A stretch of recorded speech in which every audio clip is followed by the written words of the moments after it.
Is this what is robbing you of your peace and distracting you from having a purpose-driven life? Welcome to Motivational Mondays with your host, Red. I hope this uplifts, inspires, and transforms you to live better than best. Now, let's dive in. When we first had our son Bentley, I didn't realize it, but I had lost my peace. I was always on edge. I would even make myself sick with stress and anxiety of making sure I was keeping him alive.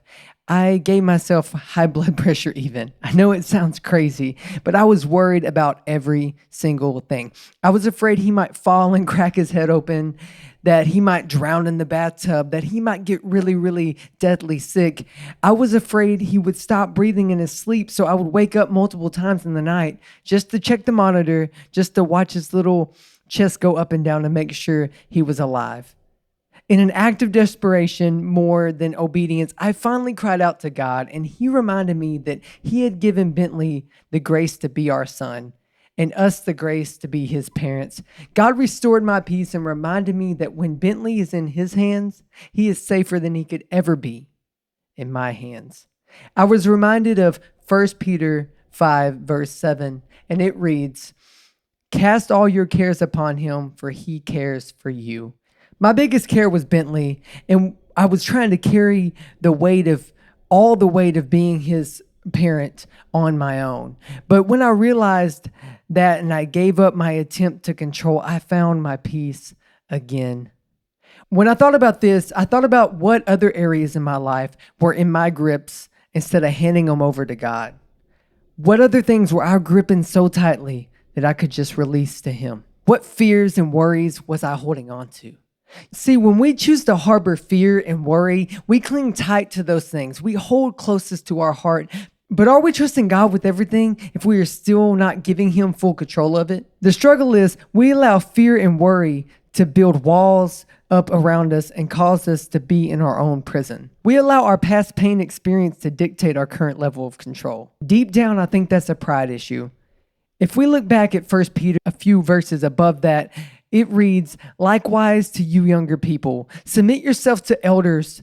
Yes, all be submissive to one another and be clothed in humility. For God resists the proud but gives grace to the humble." God resists the proud but gives grace to the humble. Therefore, humble yourself under the mighty hand of God, that he may exalt you in due time.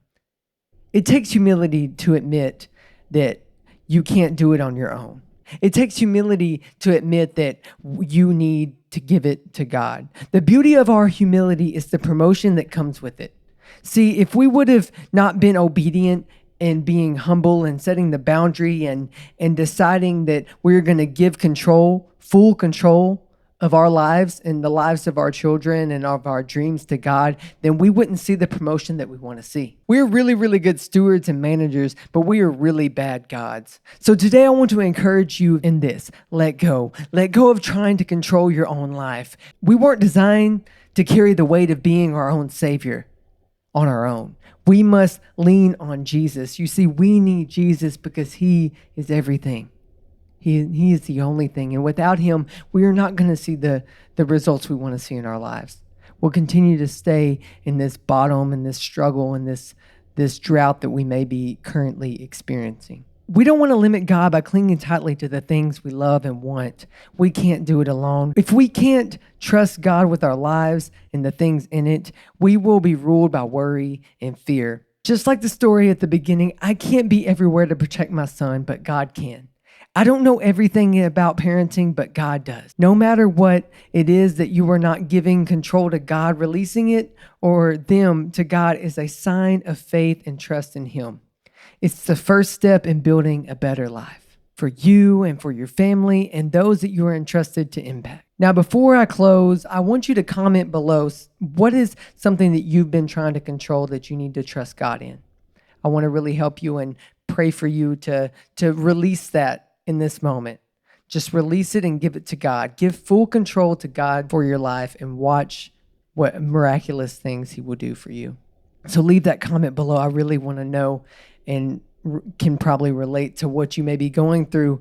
And if you really were encouraged by this, like it, share it on social media or share it with a friend. Be sure to tag me and follow me. You'll find my handles in the description below. Lastly, I want to give you an opportunity to support this channel. You will find a link in the description or the show notes, depending on where you're watching or listening to this. And this link will take you to a page where you can contribute with a small amount financially. This is if you believe in this channel and want to see it grow. This is if you've been impacted personally by this channel. It costs money to make great content, and I really want to upgrade my lighting, my camera rig. I want to be able to promote with paid advertisements so I can get this podcast out to the people that it needs to reach most. And that's only going to happen with listener and audience cooperation and support. And any amount of support that you give, even just sharing it with a friend, is a great start to building this movement, building this community that we are here at the Better Than Best Academy. And as always, I love you, friend. I'm praying for you. Now let's go live better than best as we conquer this week.